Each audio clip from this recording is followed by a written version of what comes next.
मंडी से रूह को कपा देने वाली भयानक तस्वीरें सामने आ रही हैं। मंजर ऐसा है कि जैसे कुदरत का कहर फूट पड़ा हो। हर तरफ तबाही है, मलबा और टूट चुकी जिंदगियां।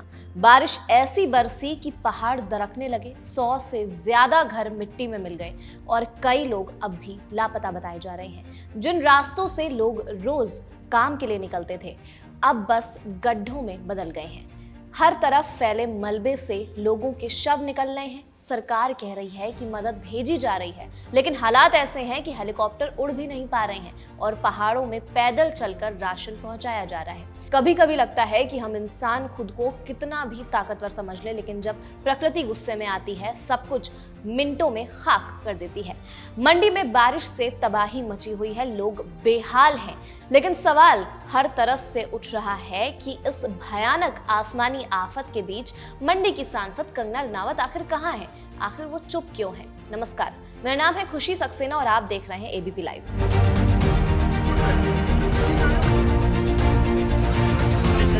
मंडी की लोकसभा सांसद कंगना मुश्किल वक्त में लोगों के बीच नजर नहीं आ रही हैं।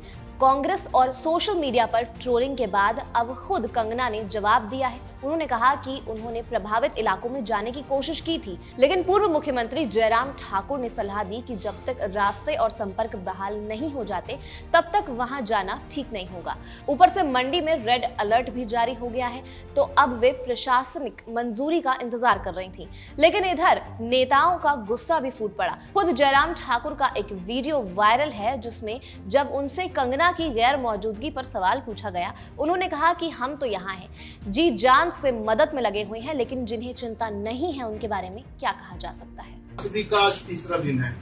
मंडी की सांसद कंगना रनावत का एक ट्वीट तक नहीं आया कि इतनी बड़ी त्रासदी, संवेदना का एक ट्वीट नहीं आया। अदरवाइज वो आज प्रधानमंत्री वहां घाना गए, उसका ट्वीट वो कर रही है सुबह ही, लेकिन वो शायद मुझे मालूम नहीं। अब इस बारे में मैं टिप्पणी नहीं करना चाहता हूं, और मैं सिर्फ हम लोग हैं, हम लोग उन लोगों के साथ जीने मरने के लिए हैं जिनका कंसर्न है, जिनका नहीं है उनके बारे में मैं टिप्पणी करना ही नहीं चाहता हूं। इस वीडियो को कांग्रेस ने शेयर कर दिया और तंज कसते हुए लिखा, कंगना को मंडी के लोगों की फिक्र नहीं है, ये हम नहीं उनके अपने पार्टी के नेता कह रहे हैं। मुख्यमंत्री सुक्खू भी पीछे नहीं रहे। उन्होंने कहा कि जयराम ठाकुर को बहुत गुस्सा आ रहा है, लेकिन ये राजनीति का वक्त नहीं है। हमने गृह मंत्री से बातचीत की है, सेना को हेलीकॉप्टर भेजने को कहा गया है, लेकिन मौसम इतना खराब है कि हेलीकॉप्टर उड़ तक नहीं पा रहे हैं। फिलहाल राशन खच्चरों और नेपाली मजदूरों के जरिए पहुंचाया जा रहा है। अब मंडी में हालात कितने गंभीर हैं ये भी आपको बता देते हैं। यहाँ सबसे ज्यादा नुकसान हुआ है। 13 जगहों पर बादल फटे हैं, 145 सड़कें बंद हैं, पेयजल योजनाएं ठप है, कई घर बह चुके हैं और दर्जनों लोग अब भी लापता बताए जा रहे हैं। अब तक कुल 69 मौतें हो चुकी हैं, 700 करोड़ से ज्यादा का नुकसान भी हो चुका है। लोगों का साफ कहना है कि इस वक्त नेताओं को राजनीति छोड़कर जमीन पर उतरना चाहिए, क्योंकि जब जनता संकट में हो तब उनका साथ सबसे जरूरी होता है। अब देखना यह है कि कंगना अगली बार मंडी पहुंचती हैं या अगली पोस्ट में फिर कोई सफाई देती हैं। खैर, इस खबर पर आपकी क्या राय है हमें कमेंट सेक्शन में जरूर बताएं और देखते रहें हमारा चैनल एबीपी लाइव।